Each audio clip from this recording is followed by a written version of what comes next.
ಸಾಲ ತುಂಬಕ್ಕೆ ಆಗಬಾರ್ದು, ಹೊಲ ಬಯಸ್ಬೋದು ಇಂಥವೆಲ್ಲ. ಸರ್, ಈ ರೈತ ಪರ ಹೋರಾಟ ಏನ್ರಿ ಸಣ್ಣ ಸಣ್ಣ ರೈತರದು ಮನೆ ಜಪ್ತಿ ಆಗ್ತಿತ್ತು. ನಿಮಗೆ ಆಸಕ್ತಿ ಯಾವಾಗ ಮೂಡ್ತು? ಹಿಂಗ ಎಲ್ಲೋ ಹುಟ್ಟಿ ಎಲ್ಲೋ ಏನೇನೋ ಆಗಿ ಯಾರಿಗೂ ಗುರ್ತಿಲ್ದಂಗ ಸತ್ತು ಹೋಗ್ತಿರಲ್ರಿ, ಅಂಥವು ದೃಶ್ಯಗಳನ್ನ ಮನೇಲೆ ನೋಡ್ತಿದ್ರು. ಇದಕ್ಕೆ ನಿಮ್ಮ ಕುಟುಂಬಸ್ಥರ ಸಹಕಾರ ಹೇಗಿತ್ತು? ಬೆಳವಡಿ ಮಲ್ಲಮ್ಮ ಇರುತ್ತೆ, ಏನೋ ಆದನು ಅದೇನೋ ನಡಿ ಮುಂದೆ ಅಂತ ಅವ್ರಿಗೆ ಅನ್ಯಾಯ ಮಾಡ್ತೀನಿ.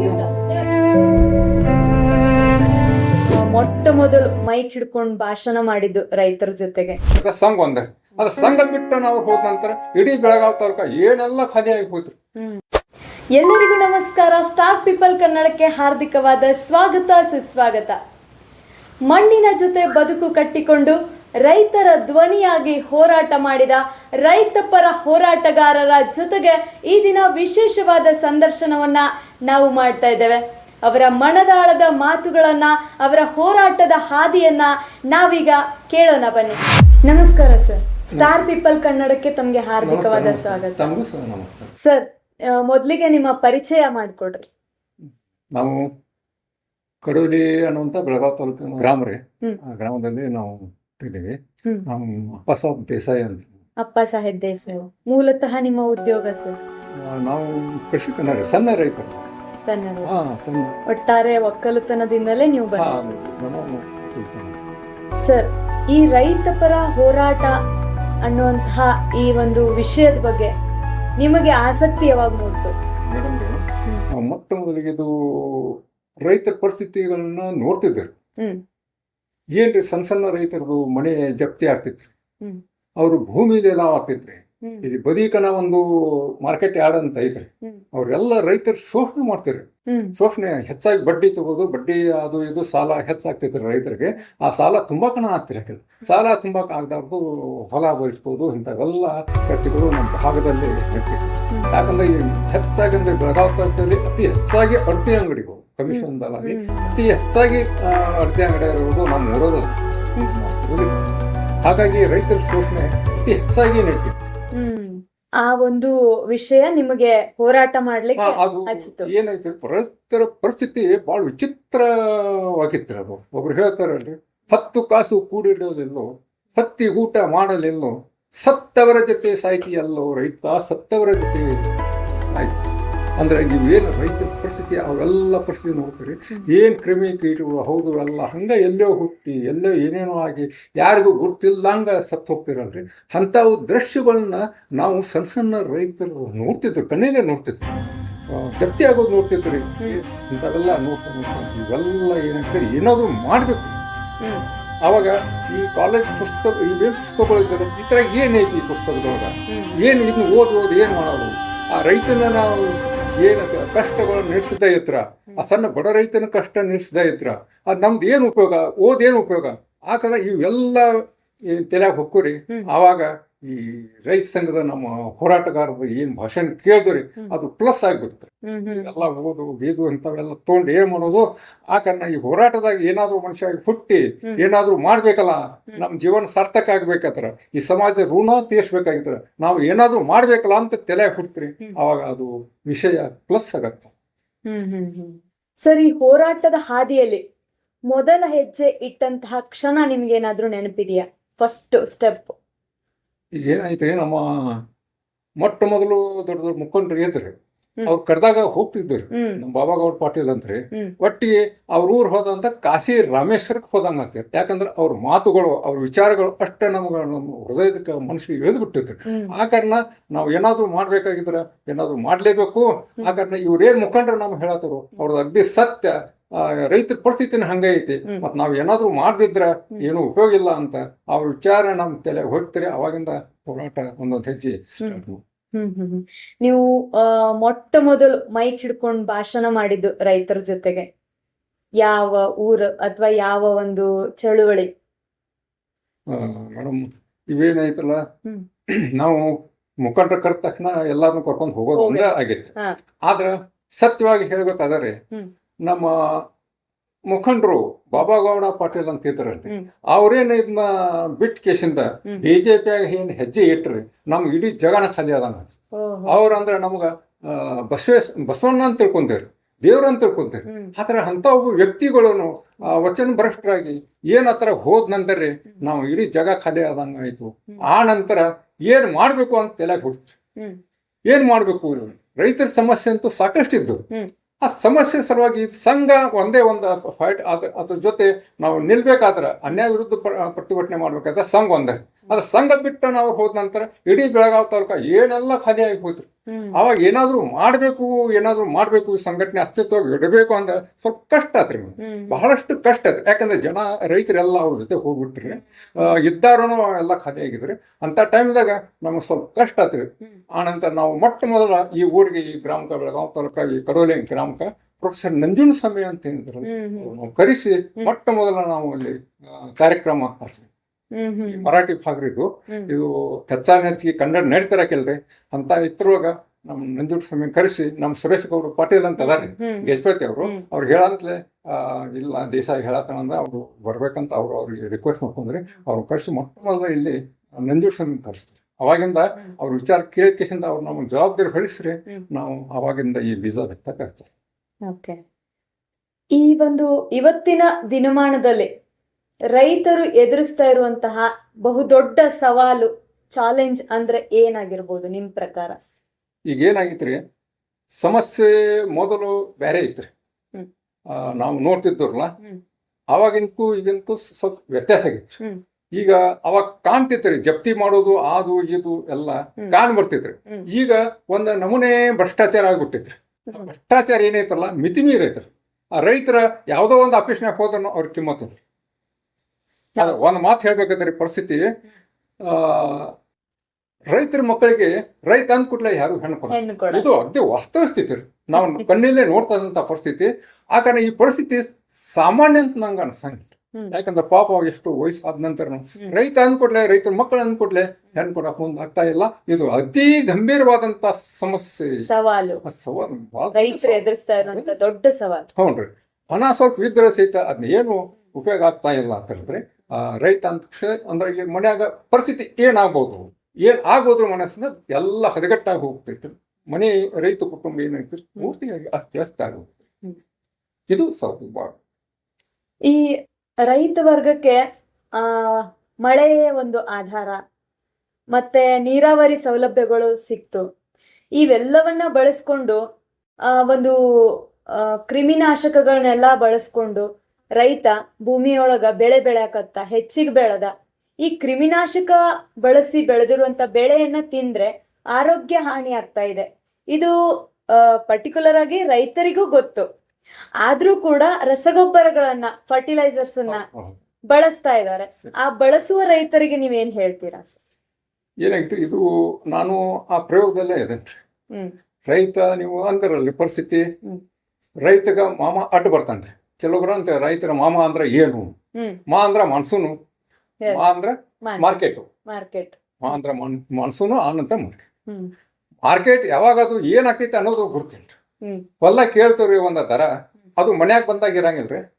ಮನ್ಯಾಗ ಏನ್ ಕೇಳ್ತಾವಲ್ರಿ ಅದನ್ನ ಬಾಜಿ ತಗೊಂಡ್ ಕೇಸ ಮಾರ್ಕೆಟ್ ತಗೊಂಡ ಅಲ್ಲಿ ಆವಾಗ ಈ ಇದ್ದಂತ ದರ ಆ ವ್ಯಾಪಾರಿ ಕೈಯಾಗ ಹೋಗ್ತಾ ಇರಂಗಿಲ್ಲ. ಹಿಂಗಾಗಿ ಹಂತ ಹಂತವಾಗಿ ಚೇಂಜ್ ಹಾಕೊಂತ ಹೋಗ್ತಿರಿ. ಅಂತ ಈ ಕೆಟ್ಟ ಪರಿಸ್ಥಿತಿ, ಇಂಥ ಕೆಟ್ಟ ಪರಿಸ್ಥಿತಿ ಅದು ರೈತರ ಮಾಮ ಮಾರ್ಕೆಟು ಇದೇನೈತಲ್ಲ, ಇಂಥ ಪರಿಸ್ಥಿತಿಯಿಂದ ಯಾವ ರೈತನು ಮುಂದೆ ಬರಕ್ ಸಾಧ್ಯ ಇಲ್ಲ ಅನ್ನುವಂತ ತಜ್ಞ ಸಹಿತ ಇಂಥ ಪರಿಸ್ಥಿತಿಯನ್ನ ನಾವು ಎದುರಿಸ್ತಾ ಇದ್ವಿ. ಮತ್ತ ನೀವು ಕೇಳ್ದಂಗ್ರಿ ರಸಾಯನಿಕ ಗೊಬ್ಬರ ಏನಾಗೈತ್ರಿ, ನಾನು ಪ್ರಯೋಗ ಮಾಡಕ್ ಹೋದನ್ರಿ.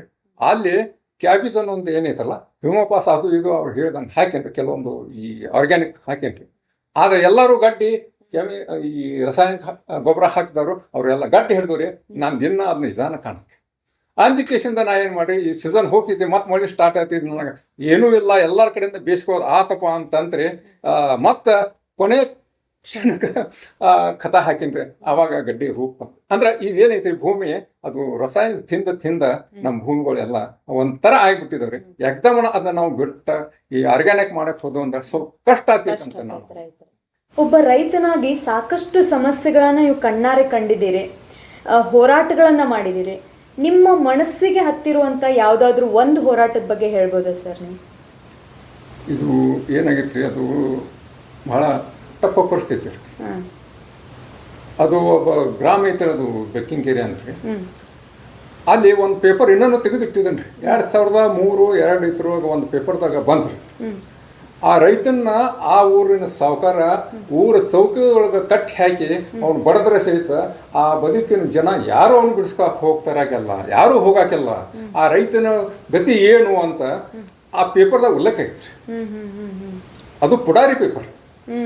ಆ ಪುಡಾರಿ ಪೇಪರ್ ಅದು ಇತಿಹಾಸ ಮಾಡ್ತಾರೆ ನಮ್ಗೆ. ಅದನ್ನ ಹಂಗೆ ಜೋಪಾನವಾಗಿ ಇನ್ನೂ ಹಂಗೆ ಇಟ್ಬಿಟ್ಟು ಅದೇನಾಯ್ತು ಮನ್ಸಿಗೆ ಹತ್ತಿತ್ರಿ. ಏನಪ್ಪ ಇದ ಒಬ್ಬ ಸಣ್ಣ ರೈತ ಅವನ ಪರಿಸ್ಥಿತಿ ಊರ ಚೌಕದಾಗ ಹೋಗಿ ಬಡದ್ರ ಸಾವುಕಾರ ಬಡದವನು ಅವ್ರು ಯಾರೂ ಕೇಳಕ್ ತಯಾರಿ ಇಲ್ಲಪ್ಪ ಅಂತಂದ್ರೆ ಏನಿದ್ದಿರ್ಬೇಕು ಆ ಸಾವುಕಾರ ಯಾರ ಆ ರೈತ ಯಾರ ಹುಡ್ಕೊಂಡು ನೋಡಬೇಕು ಅಂತ ಒಂದು ಗುಡಿ ಕಟ್ಟಿ ಮ್ಯಾಗ ಕುಂತ ಯೋಚನೆ ಮಾಡೇನ್ರಿ. ಯೋಚನೆ ಮಾಡ್ತಾ ಒಂದು ಅವಾಗ ಈ ಮೊಬೈಲ್ ಇರ್ತಾರೆ ಒಟ್ಟಿಗೆ ಅಲ್ಲಿ ಒಂದು ಆ ಊರಾಗ ಒಂದು ಫೋನ್ ಮಾಡಿದ್ರು. ಎಲ್ಲೋ ಆ ಫೋನ್ ಎಲ್ಲೋ ಒಂದು ಹೋಟೆಲ್ದಾಗ ಹೋದ್ರು. ಆ ರೈತ ಯಾರು ಇರಬೇಕು ಅಂತ ಕೇಳ್ತಂತಾರೆ. ಒಂದು 2 ದಿವಸದಲ್ಲಿ ಅವ್ರು ಹೇಳ್ರಿ, ಅವ್ರು ಇದ್ದವರು ಒಂದು ಹೋಟೆಲ್ಗೆ ಹೋದ್ರೆ ಅದು ಫೋನ್ ಅವ್ರು ಹೇಳ್ರಿ ಹಿಂಗ ರೈತ ಭಾರಿ ರೈತ ಅದಾನು, ಮತ್ತು ಅಂಥ ರೈತಗೆ ಇದು ಏನೋ ಶೋಷಣೆ ಭಾಳ ಆಗತೈತಿ, ದುಡ್ಯಾಕ ಭದ್ರ ಅವ, ಏನೆಲ್ಲ ಸಾವುಕಾರ ಅವನಿಂದನೇ ಮುಂದೆ ಬಂದನು, ಆದ್ರೆ ಅವ್ನಿಗೆ ಪರಿಸ್ಥಿತಿ ಬಂದೈತಿ ಅಂತ ಅವ್ರು ಹೇಳಿದ ತಕ್ಷಣ ಹಿಂಗಡೆ ಆ ರೈತಗೆ ಹೇಳ್ತಾರೆ ಅವರು ಊರಿಗೆ ಹೋಗಿ ಭೇಟಿಯಾಗಂತ ನಾವು ಕರೆಸಿದ್ರು. ಅವನ್ನ 5-6 ದಿವಸಲೇ ಊರಿಗೆ ಬಂದ್ರೆ ಆ ರೈತನ ಪರಿಸ್ಥಿತಿ ನೋಡಿದ್ರಿ ಅವೆಲ್ಲ ಹೇಳೋದೆಲ್ಲ ಕರೆಕ್ಟನೇ ಐತೆ. ಏನೈತಲ್ಲ ನಿಜವಾಗಿಯೂ ಶೋಷಣೆ ಆಗತೈತಿ. 1,80,000 ಸಾವುಕಾರ ಬಿಡಾಕತ್ತಾನ. ಈಗ ಏನು ಮಾಡೋದು? ನಮ್ಮ ಮಕ್ಕಳಿಗೇನು ಹೋಗಿ ಬಿಡೋದ್ರೆ ಎಲ್ಲರಿಗೂ ತ್ರಾಸು ಬಿಡೋದು, ಕಿರ್ಕೊಳ್ತಡೋದು. ಏನು ಮಾಡೋದು? ಇಂಥ ಎಲ್ಲ ಪರಿಸ್ಥಿತಿ ಎಲ್ಲ ಹೇಳ್ರಿ ನಾವು ನೋಡ್ಬೇಕಂತ ಅದನ್ನ ಎಲ್ಲ ಪ್ರಶ್ನೆ ಮಾಡೋದು. ಎಲ್ಲೆಲ್ಲ ಪೊಲೀಸ್ ಸ್ಟೇಷನ್ ಕೊಟ್ಟು, DC ಕೊಟ್ಟು, ಎಲ್ಲೆಲ್ಲಿ ಕೊಟ್ಟು ನಮ್ಮ ಕೆಲವೊಬ್ರು ಮುಖಂಡರು ಖಾಸಗಿ ವಿಷಯ ಹಿಡಿಬೇಡ ಅಂತ ನಮ್ಮನ್ನು ಮಾಡ್ರು. ಹಂಗೆ ಅಂಥವ್ರನ್ನು ಬಿಟ್ಟು ನಮ್ಮ ಸಪೋರ್ಟ್ ಮಾಡೋರು ರಾಯಬಾಗ್ ಶ್ರೇಷ್ಠ ಅಂತಿದ್ರು. ಭಾರಿ ಬಲಿಷ್ಠರು ಸಂಘಟನೆ ರಾಯಬಾಗದಿಂದ ಅವರು ನಾವು ಏನು ಅಂದಾಕೋಬೇಡ, ನೀ ಅದೇನು ಮುಂದುವರ್ಸು, ನಾವು ಸಪೋರ್ಟ್ ಮಾಡ್ತೀವಿ ಅಂತಂದ್ರೆ ಏನೈತಲ್ಲ ಬೆಕ್ಕಿಂಗೇರಿ ಪ್ರಕರಣ, ಅಡತಿ ಅಂಗಡಿಯಾಗ ಸಾಲದಾಗ ಸಿಕ್ಕಿದ್ರ ಪ್ರಕರಣ ನಾವು ಅದನ್ನ ಮೂವ್ಮೆಂಟ್ ಚಾಲೂ ಮಾಡಿದ್ವಿ. ಅದು ಎಲ್ಲೆಲ್ಲಿ ಮನವಿ ಕೊಡ್ಬೇಕಿರಲ್ಲ ಅಲ್ಲೆಲ್ಲ ಮನವಿ ಕೊಟ್ಟು ಸುಮಾರು 2 ತಿಂಗಳು ಹಿಡಿತ್ರಿ. ಅವರೆಲ್ಲ ಪೊಲೀಸರು ನೀವ್ಯಾಕೆ ಬರತ್ತೀರಿ, ಆ ಊರಿನ ಪಂಚರು ಬರಲ್ಲ, ನೀವ್ಯಾಕೆ ಬರತ್ತೀರಿ, ನಿಮ್ದೇನು ಸಂಬಂಧ, ಈ ರೀತಿ ನಮ್ಗೆ ಅವ್ರು ಅನ್ನಕ್ಕೆ ಚಾಲು ಮಾಡಿ ಪಂಚರಿದ್ರೆ ಊರಾಗ ಪಂಚರ ಅವರು ಇದ್ರೆ ಮತ್ತು ನಾವ್ಯಾಕೆ ಬರ್ತಿದ್ದು, ಮತ್ತು ಹಿಂಗೆ ಸಮಸ್ಯೆ ಐತಿ, ಮತ್ತು ನೀವು ಹೆಂಗೆ ಮಾಡ್ತೀರಿ, ಹಿಂಗೆಲ್ಲ ಅದು ಆ ಕಡೆ ಈ ಕಡೆ ಹೋಗಿ ಆ ಕೊನೆಗೆ ಈ ಮಾರ್ಕೆಟ್ ಪೊಲೀಸ್ ಬಂತ್ರಿ. ಅವ್ರ ಅಂಗಡಿ ಅಲ್ಲೇ ಇರ್ತೈತ್ರಿ. ಅವ್ರು ಏನಿದೆ ಇಷ್ಟು ಅವೇನು ಒಂದು ಸ್ವಲ್ಪ ತಪ್ಪು ಮಾಡಿದನು ನಾವು ಮುಗಿಸ್ತೀವಿ ಅಂತ ಅಲ್ಲಿ ಪೊಲೀಸ್ ಸ್ಟೇಷನ್ ಅವರು PSI ಹೇಳಿದ್ರಿ. ಇಲ್ಲರಿ ಸರ್, ನಾವೆಲ್ಲ ಗಾಂಧಿ ತತ್ವ ಹೋದರು, ನಾವು ಏನು ಹಿಂಸೆ ಮಾಡೋದ ಹೋಗಂಗಿಲ್ಲ, ನಮಗೇನು ಇದ್ದಷ್ಟು ಜನ ಬರ್ತೇವೆ ಮತ್ತು ನಮ್ಗೆ ನ್ಯಾಯ ಕೊಡಿಸ್ಬೇಕು, ನ್ಯಾಯ ಕೊಡಿಸ್ತಾನೋ ಯಾರನ್ನೂ ಕರ್ಕೊಂಡ್ಬರ್ಬೇಡ ಅಂತ ಹೇಳ್ರಿ. ಹಿಂಗೆಲ್ಲ ಮುಂದುವರಿತ್ರಿ. ಮೂವ್ಮೆಂಟ್ ಹಾಕಿದ್ರು, ಒಂದು ಕಾರ್ಯಕ್ರಮ ಹಾಕಿದ್ವಿ. ಅದು ಮೊಟ್ಟ ಮೊದಲು ನಮಗೆ ಅಂಜಿಕೆನ ಹಾಕಾಕತ್ರಿ. ಯಾಕಂದ್ರೆ ಅವನು ದೊಡ್ಡ ಸಾವುಕಾರಿ ಪಿಸ್ತೂಲ್ ಹಿಡ್ಕೊಂಡು ಅಡ್ಡಾಡ್ರಿ, ಯಾರೂ ಸನಿಗೆ ಬರ್ತಿರಕ್ಕಲ್ಲ. ಅಂಥ ಸಾವುಕಾರ ಹಿಂಗಡೆ 3ನೇ ದಿವಸಕ್ಕೆ ಯಾವ ಪೊಲೀಸರು ಅವನ ಕಡೆಯಿಂದ ಸಂಬಂಧ ಇತ್ತಲ್ರಿ ಅದೇ ಪೊಲೀಸರು ಅವ್ನು ಹಿಡಿದು ತಂದ್ರಿ. ನಾವೆಲ್ಲ ಜನ ಎಲ್ಲ ಕೂಡ್ತೀರಿ ಮಾರ್ಕೆಟ್ನಾಗ. ಜನ ಅಂದಾಕ ಎಲ್ಲ ಹಮಾಲ್ರು ಗಿನಾರು ದೂರಿಂದನ ನೋಡಾಕತ್ರಿ ಏನಾಗ್ತೈತಿ ಏನಾಗ್ತೈತಿ. ಇದು ಹೊಟ್ಟೆಗೆ ನಡ್ತೈತಲ್ರಿ, ಈಗ ಕೌಂಟಿಂಗ್ ನಡ್ತೈತಲ್ಲ, ಜನ ಎಲ್ಲ ಕಾದು ಕುಂತಿರ್ತಾರೆ. ಈ ಪ್ರಕರಣ ಏನಾಗ್ತೈತಿ ಅನ್ನೋದು ಎಲ್ಲ ಭಾಗದ ಜನ ಎಲ್ಲ ನೋಡ್ಕೊಂತಿರ್ತಿದ್ರು. ಅಂತ ಟೈಮ್ದಾಗ 3 ದಿವಸ ಧರಣಿ ಕುಂತಾಗ್ರಿ. 3ನೇ ದಿವಸ ರಾತ್ರಿ ಸಾವುಕಾರ 1,80,000 ಬೇಡುವಂಥ ಸಾವುಕಾರ ಅವನು 20,000 ರಾತ್ರಿ ಎಣಿಸ್ಬೇಕು. ಆವಾಗ ಇಡೀ ಮಾರ್ಕೆಟ್ ಯಾರ್ಡ್ ಏನಿತ್ತಲ್ಲ, ಇಡೀ ಮಾರ್ಕೆಟ್ ಯಾರ್ಡನ್ನ ತಂದಾಗಿ ಹೋತ್ರಿ. ಸಾವುಕಾರರು ಏನು ಶೋಷಣೆ ಮಾಡ್ತಾರಲ್ರಿ, ಶೋಷಣೆ ಅವ್ರಿಗೆ ಮಾಡಕ್ಕೆ ತಾಕತ್ತಿಲ್ಲತ್ರಿ. ಯಾಕಂದ್ರೆ ಇಂಥದ್ದೊಂದು ಪ್ರಕರಣ ಆಗೈತೆ ಅಂತ ನಮಗೂ ಈ ಪ್ರಕರಣ ಆಗ್ತೈತಂತ್ರಿ. ಆ ರೈತನ ಶೋಷಣೆ ಮಾಡೋದು ಅಲ್ಲಿಗೆ ಬ್ರೇಕ್ ಆಯ್ತ್ರಿ. ಅದು ನನಗೆ ದೊಡ್ಡ ಖುಷಿ ರೀ. ಆದ್ರೆ ಎಷ್ಟು ಟಪ್ ಇತ್ತಂದ್ರೆ ದೇಸಾಯಿ ಆ ಪ್ರಕರಣ ಹಿಡ್ದಾನಲ್ಲ, ಅವನು ಮನೆಗೆ ಬರುವ ಸಾಧ್ಯತೆ ಇಲ್ಲ ಅಂತ ಇವರೆಲ್ಲ ಅಂಜಿ ಕುಂತಿರು. ಮನೆಯ ಮಂದಿನ ಎಲ್ಲ ಕುಂತ, ಯಾಕಂದ್ರೆ ಎಲ್ಲರೂ ಹಬ್ಬಿಸ್ಬಿಟ್ರಿ. ಅವನು ವಿರುದ್ಧ ಹೋದ ಮನುಷ್ಯ ತಡೆಯಂಗಿಲ್ಲ. ಇಂಥ ಒಂದು ಇದ್ರೊಳಗೆ ನಾವು ಒಂದು ಪ್ರಕರಣ ಹಿಡಿದು ನಮ್ಮ ಸ್ನೇಹಿತರು ಇದ್ರಿ, ನಮ್ಮ ರೈತ ಸಂಘದ ಕಾರ್ಯ ಅವರು ತಯಾರಿ ಇದ್ರಿ. ಆದರೆ ಅವ್ರ ಮುಂದೆ ಅವ್ರ ದಾಟ್ ನಡಲಿಲ್ಲ. ಪೊಲೀಸರು ಹೌದು ಎಲ್ಲ ಕೂಡಿಸ್ಕಿಂದ ಆ ಸೆಕ್ಯೂರಿಟಿ APMC ಸೆಕ್ಯೂರಿಟಿ ಎಲ್ಲ ಇಶ್ಯೂ ಮಾಡ್ರಿ. 20,000 ಎಣಿಸ್ಬೇಕಾಯ್ತು. ಜಗತ್ತಿನಾಗ ಒಟ್ಟಿಗೆ ಎಲ್ಲಿ ಇಲ್ಲಂತ ಖುಷಿ. ಯಾಕಂದ್ರೆ ಅದು ಫೇಲ್ ಆಗ್ತಿತ್ತ, ರೈತ ಸಂಘ ಎಲ್ಲ ಫೇಲ್ ಆಗು. ಯಾಕಂದ್ರೆ ಸ್ಟಾರ್ಟ್ ಮಾಡಿದ್ದೀವಿ ಅವಾಗ ನಾವು. ಆ ಸ್ಟಾರ್ಟ್ ಮಾಡೋದಕ್ಕೆ ಮೊಟ್ಟ ಮೊದಲು ಅದು ಯಶಸ್ವಿ ಆದ ನಂತರ ನಮಗದು ಪಾಯೆ ಅಲ್ಲಿ ಕುಂತು ಬಿಡ್ತಾರೆ. ಆಯುಷ್ನಾಗ ಎಂದು. ಯಾಕಂದ್ರೆ ಪೇಪರ್ ಅದೇ ರೀತಿ ನಾನು ತೆಗೆದಿಟ್ಟಿದ್ದೇನೆ. ಆ ಪೇಪರ್ದಿಂದ ನಾವು ಬೆಳಗಾವ್ ತನಕ, ಯಾಕಂದ್ರೆ ಬಾಬಾಗಾಡು ಹೋದಂತ ಶೂನ್ಯ ಆಗೈತಲ್ಲ, ಆ ಪ್ರಕರಣ ಯಶಸ್ವಿ ಆದ ನಂತರ ಈ ಪ್ರಕರಣ ಒಂದು ಐತಪ್ಪ, ಎಲ್ಲೋ ಒಂದು ಸಂಘಟನೆ ಐತಿ ಅಂತ ಇಡೀ ಮಾರ್ಕೆಟ್ ಅದಕ್ಕೆ ಗೊತ್ತಾಯ್ತ್ರಿ. ಆ ಮಹಾರಾಷ್ಟ್ರದ ವಿದರ್ಭ ಆಗುವಂಥ, ಯಾಕಂದ್ರೆ ಸುಸೈಡ್ ಭಾಳ ನಡೀತಿದ್ರು ಅಂಥ ಟೈಮ್ದಾಗ ಇದು ಯಶಸ್ವಿ ಆತಲ್ಲ. ರೈತರು ಸಾಹುಕಾರಶಾಹಿಯಿಂದ ಸ್ವಲ್ಪ ಮುಕ್ತಿ ಕೊಡ್ದಂಗೆ ಆಯ್ತು. ಅದು ನನಗೆ ಸಮಾಧಾನ ಕೊಡ್ತು. ನೀವು ಬದುಕಿನ ಹೆಚ್ಚಿನ ಸಮಯವನ್ನ ಈ ಹೋರಾಟಗಳಲ್ಲೇ ಕಳೆದಿದ್ದೀರಿ. ಇದಕ್ಕೆ ನಿಮ್ಮ ಕುಟುಂಬಸ್ಥರ ಸಹಕಾರ ಹೇಗಿತ್ತು? ಮಡದಿ ಮಕ್ಕಳು ಎಲ್ಲ ನಿಮ್ಮ ಒಂದು ಹಿನ್ನೆಲೆಯಲ್ಲಿ ಬಹಳ ಬಡತನದಿಂದ ಬಂದವರು ಅಂತ ನಾವು ಕೇಳ್ಪಟ್ಟಿದ್ದೀವಿ. ಅವ್ರು ಹೆಂಗೆ ಸಹಕಾರ ಮಾಡಿದ್ರು ನಿಮಗೆ? ಇದು ಏನೇನಾತ ಅನ್ನೋದು ಭಾಳ ದೊಡ್ಡ ಕಥೆ ಐತ್ರಿ, ಭಾಳ ದೊಡ್ಡ. ಅದೆಲ್ಲ ಹಿಂಗೆಲ್ಲ ಹೇಳೋದಂತ ಅಲ್ರಿ. ಕುಂತಾರಲ್ರಿ, ಅವರು ಸೋತ್ ಹೋಗಿರ್ರಿ, ಒಮ್ಮೆ ಸೋನ್ ಮಾಡ್ತೀರಿ, ಎಂಥ ಹೋರಾಟದಾಗ ಏನೇನೋ ಒಮ್ಮೆ ಧೈರ್ಯ ಕೊಡ್ತೀರಿ, ಒಮ್ಮೆ ಏನೇನು ಆಗ್ದ ಅವ್ರ ಧೈರ್ಯ ಕಳ್ಕೊತೀರಿ. ಇಲ್ಲ ಬೇಡ ಬೇಡ, ನಮ್ಗೆ ಈ ಜಂಜಾಟನ ಬೇಡ, ನಾವೆಲ್ಲ ಹಣದಾಗ ವಿಷ ಹಾಕೊಂಡು ಎಲ್ಲ ಈ ಜೀವನ ಮುಕ್ತ ಮಾಡಿಬಿಡೋಣ ಅನ್ನೋಂಥ ಸ್ಥಿತಿಗೆ ನಮ್ಮದು. ಯಾಕಂದ್ರೆ ಆ ಪರಿಸ್ಥಿತಿ ಮಕ್ಕಳ ಕೈಯಾಗ ಕೊಡಕ್ಕೆ ಒಂದು ಎಂಟನೇ ಇಷ್ಟು ಮಕ್ಕಳ ಅಳ್ತಿದ್ರು. ಅದು ಬಡತನ ಅನ್ನೋದು ಏನೈತೆ ರೀ, ಅದು ಒಂದು ಅಂತರ ಹೇಳ್ರಿ. ಬಡವ ಸತ್ತರೆ ಸುಡಲಿಕ್ಕೆ ಸೌದಿಲ್ಲ, ಒಡಲ ಕಿಚ್ಚನೆ ಹೆಣಬಂದು ನನಗಾವ ಬಡವಾಗ ಸಾವ ಕೊಡಬೇಕು. ಒಬ್ಬರು ಅಂತಿರ್ತಾರೆ, ಬಡವಾಗ ಸಾವು ಕೊಡಬೇಡ, ಯಾಕಂದ್ರೆ ಹೆಣ ಅದು ಅಲ್ಲಿ ಸುಡಕ್ ಸಹಿತ ಸೌದೆ ಇಲ್ಲ, ಅಲ್ಲಿ ಸಹಿತ ಅಪ್ಪನ ಆಗ್ತಿತ್ತಲ್ಲ ಅಂತ. ಅದು ಮೀರಿದಂಥ ಪರಿಸ್ಥಿತಿಯನ್ನ ನಾವು ಸೋಸ್ತಾ ಇದ್ವಿ. ಮಕ್ಕಳನ್ನ ಎಲ್ಲ ಕಣ್ಣಲ್ಲೇ ನೋಡ್ತಾ ಇದ್ವಿ. ಬೇಡಪ್ಪ, ನಾನು ನಮ್ಮ ಮಕ್ಕಳಿಗೇನೆ ಅನ್ಯಾಯ ಮಾಡಿ, ನಮ್ಮ ಹೆಂಡತಿಗೂ ಅನ್ಯಾಯ ಮಾಡಿ, ಎಲ್ಲರಿಗೂ ನಾನು ಅನ್ಯಾಯ ಮಾಡಲಿಲ್ಲ.